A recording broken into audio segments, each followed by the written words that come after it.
الحصيبة شلونكم؟ اخباركم عمي؟ الله يسلمك. حصيبة راحت بيد الدواعش. اسأل على الحصيبة الباطين. ايه. وهالحديد الباطين مو الفلكة والعمان والفلكة والشمال. ايه.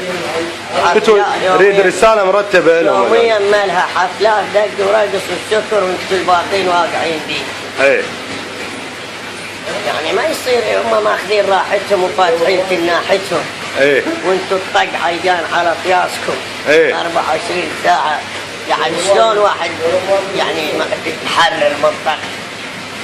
هو الموت يموت موتة نوبة واحدة لو نوبتين؟ لا نوبة واحدة كذا. مو نوبة واحدة؟ صحيح.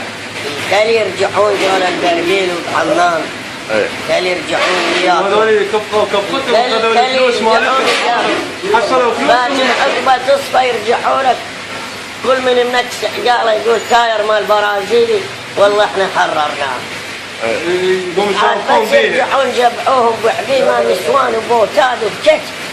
مطار. هلا تورمون طياز. ايش رايك بالقاعد يقاتلون هناك؟ وين؟ اللي جاي يقاتلون هسه ربعنا. يعني عندك هناك هسه عشيرة الجغايف وبقية العشاير.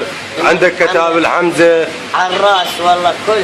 ايه. جقايف هاي مشهودة لهم الكل تحكي بيه. ايه.